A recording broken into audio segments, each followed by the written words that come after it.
Hello and welcome to this summer vlog. I'm starting it with Malibu Rising. I'm listening to the audiobook, but I also have the book, so I'll like read along as I'm listening to it. So I just started it and it's already a lot different than I thought it would be. It's like this family who lives in Malibu and they're like the kids of Mick Riva from The Seven Husbands of Evelyn Hugo. He's also in Daisy Jones and the Six for a little bit. All of them so far they've introduced the sister, Nina Riva, she's the oldest, and then Pud is the one of the middle ones because there's 4 so far. Kit is the youngest that they've talked about, and Jay is like I think he's the second oldest. And oh my god, there's like such juicy stuff happening already so quick, and I don't know, like it's just crazy. It's making me have some really strong opinions right off the bat. I'm like really interested in seeing how those opinions change because I feel like I already have ideas in my head of like what these characters are like. I'm getting a little bit of competition vibes or competitive vibes with him and his brother. They haven't like been in the same room yet in the book, but just like the way that Hud thinks about his brother, I feel like he like compares him to him a little bit, like in his head. Mick is so interesting. It's just so interesting like seeing his character here and like his backstory compared to what I was shown in the Seven Husbands of Evelyn Hugo. It's like, I don't know, like it really makes sense. He basically just tells people what they want to hear, and that's how he gets what he wants. It could be just one of those characters where like this is who he is and he just kind of fascinates and charms everyone, but he hasn't really had like a lot of personal growth, and I feel like that is what it's going to end up doing. I wonder how many children Mick Riva has, like actually, because like these are just the 4 that are like known about, but he's just such a, you know, something crazy just happened. I'm on page 77. I don't know. This stuff that's happening right now in this book is just crazy. Like it's just like a bunch of like scandal stuff. Like one after the other something happens. It's like family craziness. Hearing Mick try to like justify the reason that he cheats and stuff is so funny. Like he's just like, I was saying no, but I knew that I was gonna say yes the next time. He says it as if he literally has no control, and it just makes me think about like how that's not an excuse. Yeah, he has issues and stuff, but he's like just over and over again like choosing, but then he's not taking accountability. Like he's making it seem like it's like out of his control. I feel like that's just not an excuse at all, because like everyone in the world's like, it needs to be held accountable to control themselves. That's like part of the rules of kind of just like being a decent human being. So he's kind of terrible. He really just is kind of terrible. Alright, it's like 5 seconds later. He's awful. He's awful. He's so terrible. Like it's one of those things where it's like he has good intentions and stuff. Like I don't know. Like I feel like, oh, it makes me so mad that women are just like with people like this. He's like a charmer 100%, and he like kind of thinks that he's a okay person like on the surface, and then he also feels really guilty about things, so he's like really sweet and says sorry and everything. They said something too that he like said he doesn't even know how to change a diaper. You have 2 children. You have 2 children. I cannot get past that, and it's just awful. He's awful.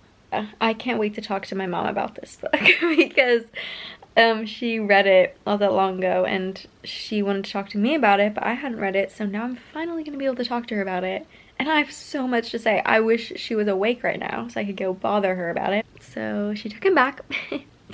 He was like, I'll never like cheat again, like I'll never be with another woman again. Next page. Literally the next page, he's like describing how beautiful like this one. He was like, I didn't sleep with this girl, I didn't sleep with this girl, but this girl, like she looks like this, come on. He's convincing himself, like I just can't help it. It's so enraging. Like I want to get out of his POV. I don't want to know more about him. I want him to go away. Even though I'm getting frustrated with some of the characters at certain points, this is like a really, really good book so far. And the character that starts off with, Nina, is probably the plot. It's like one of the plots that I'm really interested in. The siblings are all pretty different from one another. Like you could still tell that they're siblings, but they're like, it just all feels so realistic. They're just all so kind of subtly different because they have a lot of differences, but then they also have like little things similar with each other. So it's like, I feel like that's just wouldn't be an easy thing to accomplish. It's just like, it's really done well. The way that the siblings together are really just like form a little family of their own is so heartwarming. Like there's this scene happening in the book right now and they're all just like eating crackers in the bedroom together on the floor and just like talking and making jokes, and it's just so sweet. I'm at 68% of the book now. Crazy stuff just keeps happening. So his shoulder really hurts because he's been, I don't know, he's been like having shoulder pains and just keeps getting worse and worse. And she's like, suck it up. She was like really mean to like a hotel worker or something. And he was just randomly like, he was like, oh my god, you're awful. What the fuck am I doing? Like out loud and just said that. I just wasn't expecting. I just finished Malibu Rising and that ending really got me. Like I did cry quite a bit because it's just a very emotional ending. Everything that I really wanted to happen ended up happening. My initial thoughts are that it might be one of my favorite Taylor Jenkins Reid books to actually read. Daisy Jones and the Six and The Seven Husbands of Evelyn Hugo. I love those books. Like those are both 5-star reads and just amazing to me. I think Malibu Rising is the easiest and maybe most entertaining to read out of all of her books that I've read so far.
Soto's back. In the beginning part, I was like a little bit bored. Like it took me a little bit to get into it, and I didn't know if I was gonna like it because Carrie Soto is in Malibu Rising for a little bit. I didn't really dislike her character, but at the same time, it just made her out to seem like this person who doesn't really care a lot about other people's feelings. To a certain extent, that's true about her, but she's like so much more complex than that. Like I knew that was coming, but I didn't know how it was gonna make me like feel for her as a character when she just is kind of so mean to people sometimes. I just like the book and I like her story, and I even like her character, even though like I wouldn't want to be like best friends with this character, but I still like this character, you know, like I find her interesting. Also, just like a lot of Taylor Jenkins Reid books, this made me want to pick up a hobby. I now want to play tennis. I'm on page 102 of The Right Move. This is gonna be the last week of the vlog. I feel like I haven't even gotten into the juice of it yet, you know, like the really interesting part. I'm only this much through, so I'm really excited to see how it unfolds, but I'm already like hooked. I didn't realize how far I've gotten into this book. I'm reading it again, starting it up again, hoping to finish it today, tomorrow. Hopefully by tomorrow I finish it. I have this much left. One thing I notice sometimes about MCs in romance books is that they're like so giving that they just like don't really stand up for themselves at all. Her ex cheated on her that she was with for years, and they had the same friend group, and she's planning a bridal shower for one of her friends, and they kind of like iced her out of the friend group a little bit, but they were asking her to plan the bridal shower because like they're still friends, but they just have been hanging out with her ex. So she's planned this whole bridal shower, like she said yes to that, and she just said like she went over her budget. She's just like sacrificing more than she should be. And then now she's saying she woke up and she's sick and stuff, and she's like still going, which one? Ew. But two, why are you like making yourself do all these things that you don't want to do? I just feel bad for the MCs when they do this stuff.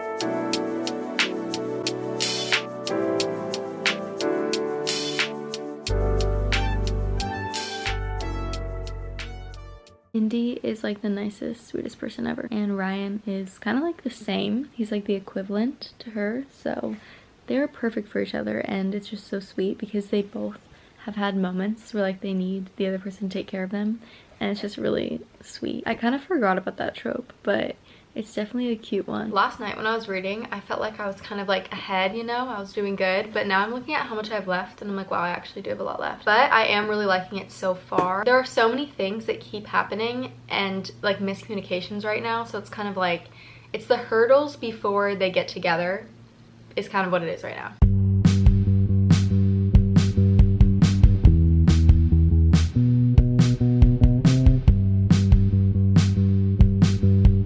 Reading update, I'm almost done with it now. I only have a little bit left. Where I am in the book right now, it feels like everything is already kind of concluded, but I think there's like some final, like last little loose ends that they need to tie together. She was in a relationship with this guy who was awful for so long, and then she kind of had to like not be loyal to them anymore because they like cheated on her and they broke up and stuff.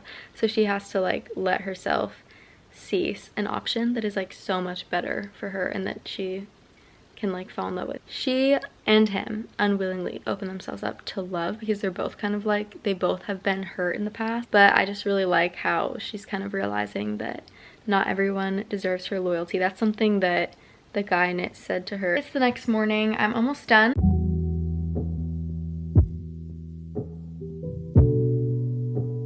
So much stuff is happening and some things are revealed that I'm like, wait, does that make sense? But I think it does, but I need to like almost go back in the book and like look for it. It's like one of those moments in the book where things are being revealed that are like really romantic and shocking, but I just can't wrap my head around how it's possible. I'm just like really shocked over what I'm discovering right now. Ryan is one of the most thoughtful love interests in a book that I have ever read about. I finished The Right Move. I really enjoyed this book. Things kept happening that would pull me in again and again. Like the excitement was just alive. I feel like with romance books, that's something that I really look for. But towards the end, I felt like I was a little bit out of the story because it's a very long book. They were happy and together for such a long time that it felt like I was reading an epilogue for a while, even though like big things were still happening, but it was like they were happy, there was like not enough like conflict. But throughout like most of it, I really liked it and I was really into the story. It was just like